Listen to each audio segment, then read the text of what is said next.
La Fondation Prime a été bénie à travers la belle-sœur répondant au nom de Jessica Kamungele, qui est responsable d'une école complexe scolaire Mouira, qui était accompagnée avec Madame Kiakimwa Rubata Rose, M. Kassere Kazamani, messager, et puis M. Jonas Bistouri Ngahia.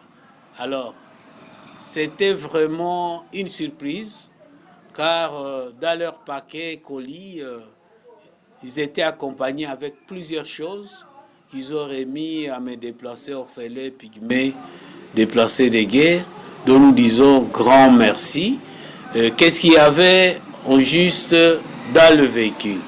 Il y avait 4 vélos, il y avait des valises là où il y avait des couvertures, il y avait des sacs là où il y avait des souliers, il y avait des sacs là où il y avait des habits, il y avait aussi quelques matériels de décoration qui sera un projet d'autofinancement.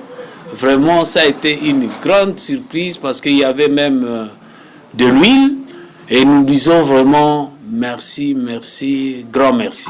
Bon, vous savez, il y a 2 catégories des enfants. Il y a ceux-là qui vont à l'école primaire et d'autres qui suivent leurs cours l'école maternelle là-bas. Alors, ceux-là qui étaient partis à l'école primaire étaient déjà partis. Néanmoins, ceux-là du maternel, ils étaient déjà avertis comme quoi il y aura des visiteurs. Ça a été une surprise pour eux d'accueillir une bienfaitrice accompagnée de vélos, beaucoup de choses. Et pour eux, c'est la première fois de trouver vraiment un bailleur de fonds qui leur amène des vélos.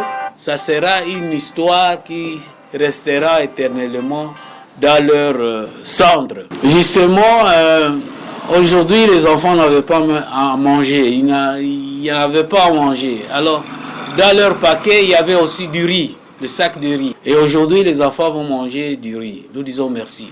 Donc, je ne m'y attendais pas. Vous savez, quand une dame qui est responsable et a son école avec plus de 100 élèves qui contribuent vraiment au souci des personnes vulnérables, des personnes autochtones, c'est un miracle. Nous avons plus de 42 enfants vulnérables autochtones qui sont chez mes ancêtres là-bas à Rwanda. Je suis en train d'appeler aux hommes, femmes de bonne volonté, même aux députés provinciaux, nationaux, même aux candidats présidentiels, de venir visiter un peu notre cendre. Ce sont les premiers occupants de la République démocratique du Congo, dont nombreux parmi ces enfants sont des orphelins qui ont perdu leurs parents, qui ont été égorgés par Zadieu Fnalu.